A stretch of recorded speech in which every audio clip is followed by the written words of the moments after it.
For this week's report, the deliberative session and town election are drawing near. The annual Eat Local Burger Bowl starts on January 24th. Big buildings were up for discussion at the Planning Board. An update from the Exeter Public Library. The Energy Committee needs your help with Window Dressers program. And the Select Board discusses renovating the historic Town Hall. For Exeter TV, I'm Dan Monchek, and this is the Exeter Biweekly Report. Let's get started.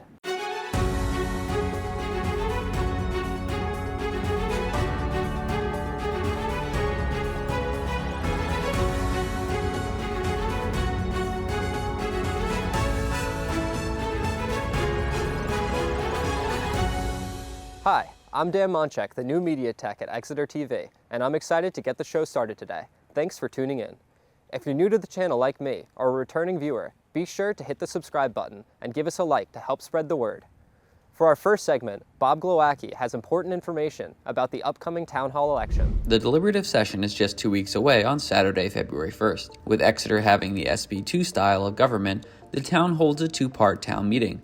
First comes the deliberative session in February, then a town election in March. The deliberative session is where warrant articles and the town budget are explained and discussed, and where amendments can be made by voters before warrant articles move on to the voting session. Only registered voters can participate in the deliberative session. Registration is open in the town clerk's office during their normal business hours until Tuesday, January 21st. The supervisors of the checklist will be in session on the 21st from 7 p.m. to 7:30 p.m. as the last chance to register to vote in order to participate in the deliberative session. Also on the 21st is the Select Board's bond and budget hearing at 7 p.m. in the Novak room of the town offices. At this meeting, the public will have a chance to hear from the Select Board and Town Manager's office related to the proposed FY25 budget and warrant articles requiring a bond. This is the last chance for voters to voice their opinions, questions, and concerns to the Select Board before they finalize the town warrant for the deliberative session. This meeting can be attended in person at the town offices or virtually via the Zoom link listed on the agenda. With town election season upon us, the filing period to run for local office is also coming up. The filing period lasts from January 22nd to January 31st for both town and SAU 16 elected positions. Open town positions include Town Moderator, Select Board, Swayze Parkway Trustees, Trustees of Trust Fund, Robinson Fund Trustees, and the Library Trustees. Filing to run for office is as easy as filling out the form on the town website and handing it in at the town clerk's office. More election information can be found on the town website at exeternh.gov/elections. The Exeter Area Chamber of Commerce is once again hosting its Eat Local Burger Bowl. We met up with Chamber Director Samantha Theobald to learn more about how Exeter residents can participate. I'm Samantha, Director of Membership at Exeter Area Chamber of Commerce, and we're here at Railpenny Tavern in Epping, New Hampshire, to kick off the third annual Eat Local Burger Bowl, beginning January 24th. The Burger Bowl is a multi-community competition where people of Exeter find out who's got the best burger around. Our coveted first place trophy needs a new home, and it's up to the people of Exeter and the surrounding communities to find out who that is. So how does it work? From January 24th to February 2nd, you can find the list of participating restaurants and visit exeterarea.org or scan the QR code on the screen. Make a plan to visit and try as many burgers as you possibly can. Then submit your vote using the website. Whoever gets the most votes wins and will receive the trophy to display for the next year, and more importantly, the bragging rights. You can make a plan to visit and try as many burgers as you possibly can. Then submit your vote using the website. It's as easy as that. And it looks like it's about time to get started. Get hungry, get burgers, get voting.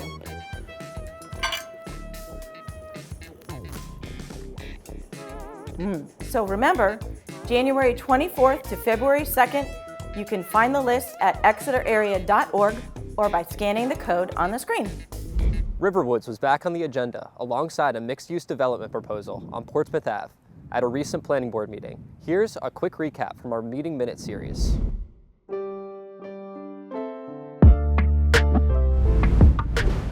This is your meeting minute for the December 19th, 2024 Planning Board meeting. The meeting started with the continued public hearing on the application of Riverwoods Company for site plan review and wetland cup application for the demolition of the existing administrative building and the proposed construction of the new supportive living health center and site improvement for the property located at 5 White Oak Drive. Representatives from the Riverwoods project spoke on changes to the plan. Those changes include a 1,000 square foot reduction of the building's proposed footprint, lighting on the perimeter, and plans to enhance the landscape by including a screen. The board went on to voice any concerns they had and ask representatives from Riverwoods questions about the project. It's disappointing. It's disappointing to me that there is now such a large building being put in an area that was of great concern 10, 11, 12 years ago, and it seems like that has kind of been ignored. The area around the pickleball court, it's like walking on a sponge. There's a lot of water there, and I'm very concerned about what happens with that, with a big building in that place. I've tried to reduce the impact to the Grant's property here as much as I can. I can do better, but I have to cut down the existing section of woods directly across the street from his house, which I do not want to do, because that's going to kill the buffer that we have. It's mature pine trees, it's high screening that we don't want to touch. But I still have great concerns about pedestrian traffic crossing over 111. I don't know what can be done to make that crossing safer, but it worries me. This project was not an advocate either for or against the present crossing situation. That was a town-initiated process which DOT ultimately signed off on. We'd be happy to investigate to see if there's ways to enhance that crossing, but that was initiated as a town project. The board then opened the floor to the public to speak on the project. Point of clarification, Ms. Mantella, you said that this project had been approved by the zoning board. This project has never been approved by the zoning board. It's been rejected multiple times. The zoning board was actually, in my opinion, as a member of the zoning board, circumvented by an administrative decision that was reached by the code enforcement officer. At no point has this project ever been approved by the Exeter Zoning Board of Adjustment. Our concern is how are we going to enjoy our property with this scale of a project going on. There's been constant construction. This is what we hear every day in and day out. Day in and day out. You wake up to that. This kind of collaborative, constructive dialogue is going to lead towards something that is beneficial. The board then made the motion to continue hearing the case on January 23rd. The meeting went on to discuss the application of Green & Company for site plan review and wetland conditional use permit. Representatives from Green & Company went on to speak about the project, discussing a reduction in total residential units from the previous plan of 121 units down to 70 total units on the current plan. This includes 34 townhouse units and 36 apartment units, with a commercial space on the first floor of the apartments. After conducting a traffic study on the proposed property, Green & Company found that peak hour traffic from the rear part of the site will increase by 19 trips, and the front of the site will increase by 33 trips. They also discussed the plan to complete the project in phases, beginning with the townhouses in the rear and finishing with the apartments in the front of the site. The board then heard from the public in an open floor discussion. Nearly all residents have water issues in their basements that require some pumps to be very active in the wet seasons. I'm concerned this will only get worse with the proposed construction. What are they planning to do with all the snow? Pile of snow when we have a good winter. So that will be blocking your exit. And when that snow melts, all that water, where it goes? To our houses. Even though it's 35 feet, that does not seem like a lot to you all. But if I look out my back window, I'm looking at a building. And 35 feet is very hard, 20 feet away from my face. The board went on to schedule a site walk starting at the end of Haven Lane on January 9th and moved to continue the hearing on January 23rd at 7 p.m. The board then discussed a proposed zoning amendment that looks to define short-term rentals. The next planning board meeting will take place on January 9th. See you there. The holidays are behind us, but the fun is just getting started at the Exeter Public Library. We popped by to speak with Chandra about the upcoming programs.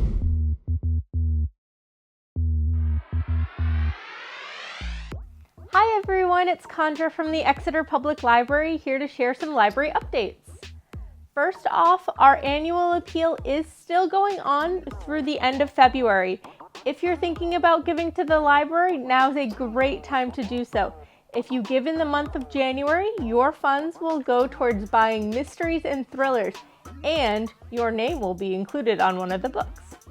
The library is very excited on Tuesday, January 28th at 6 o'clock to be welcoming local author David S. Brody. He will be discussing his newest book, The Essex Junta. He is an author of 12 best-selling Amazon books, and we are so excited to be welcoming him here to the library. The following day, Wednesday, January 29th, we will be celebrating National Puzzle Day with the Puzzle Palooza. All day, come by the library to do a puzzle of all types, but mostly jigsaw puzzles. From 1 to 2 o'clock, we will also be serving freshly popped popcorn, so come on by.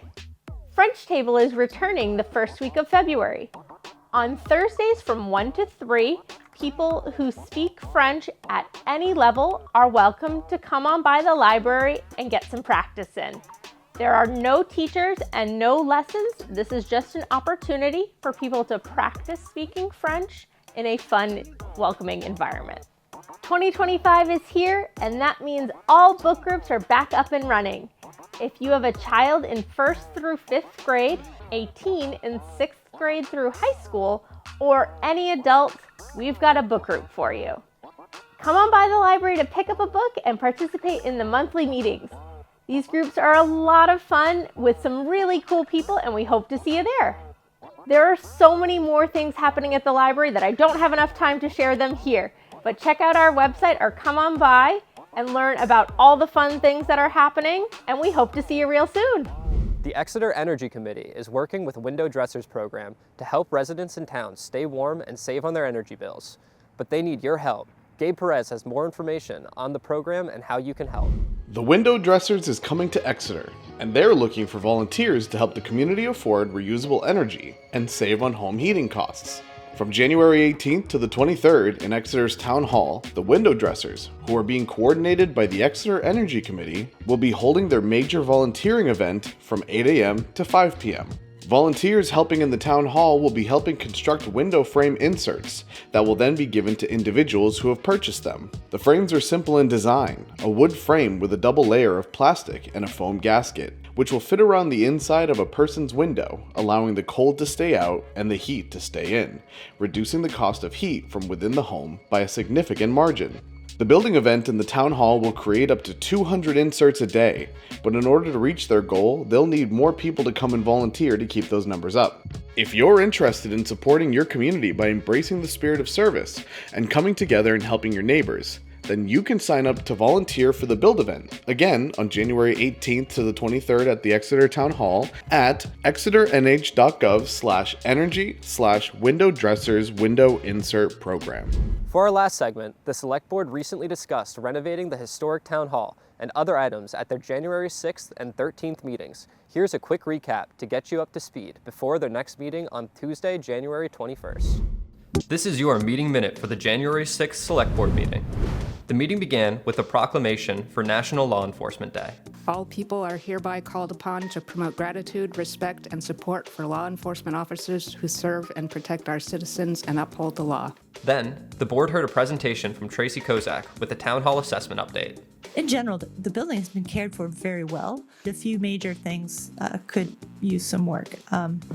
One is handicapped accessibility. An elevator that serves all levels is really critical. The bathrooms need to be accessible from the inside of the building without having to go outside and back in again.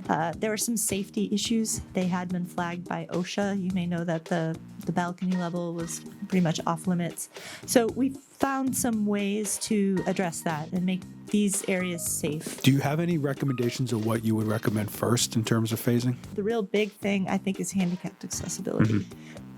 Fortunately, that's not a small bite. It's a big, it's a pretty big one. But that's really the most significant challenge on this building, is making it usable by everybody.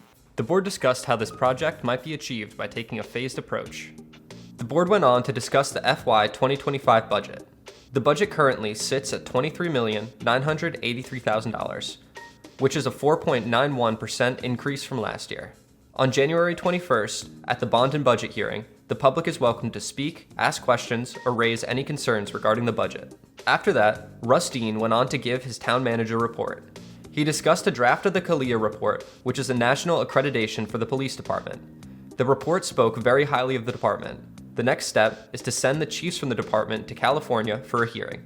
The board held a special meeting on January 13th to conduct necessary business, such as awarding bids and a discussion on the 3 collective bargaining agreements. And these increases reflect just the general market right now of all 3, police, fire, public works, trying to keep our wages in line with similar towns in New Hampshire, and also knowing that the Massachusetts border is not too far away, ensuring that our employees aren't poached. Definitely. We've made some wage adjustment recommendations in the first year of these contracts to bring our wage rates up, to make them more competitive with our neighbors. After that, Darren Winham came to explain the necessary changes made to the TIF district and what work it's going to need in the foreseeable future. This includes $800,000 to widen the road, $180,000 to pave, and $850,000 to install wider water pipes, allowing better flow. While previously approved in 2020, they are not able to afford it in today's modern pricing, and needs approval for an amendment article that would allocate those funds from the TIF at no cost to the taxpayer. The Exeter Select Board hereby gives notice that they will hold a public hearing of the proposed amendment to the existing Epping Road Tax Increment Financing TIF plan as part of the Epping Road Tax Increment Financing TIF District, which was approved in 2015. Copies of the amended plan are available at the Town Clerk's Office, 10 Front Street, Exeter, New Hampshire. The hearing will be held on Tuesday, January 21st, 2025, commencing at 7 p.m. at the Exeter Town Offices, 10 Front Street. After that, Corey Stevens returns as Russ covers several key warrant articles. So there are a couple of articles worth mentioning. One that I would like to bring up with the board is the pickpocket dam removal article. The article is in the warrant for $2.1 million. So I wanted to call your attention to Articles 8, 9, and 10 because each of these articles are seeking authorization to use our surpluses from other projects that the town has borrowed for. So town meeting allows the ability to reassign those proceeds to a different project. One is Front Pine and Linden sewer drainage improvements. The second one is Clemson Lagoon cleaning and inspection. And the third one is the wastewater treatment facility effluent flume repair project. The next select board meeting will take place on January 21st. See you there. That does it for this week's report. Be sure to like, share, and subscribe to help spread the word. Head over to the town website and subscribe to the town email newsletter to get this show and other local news sent straight to your inbox. We'll be back January 31st for the next edition of the show. For Exeter TV, I'm Dan Monchek, and this has been the Exeter Biweekly Report. Have a good weekend. Exeter. I don't think you got it right after having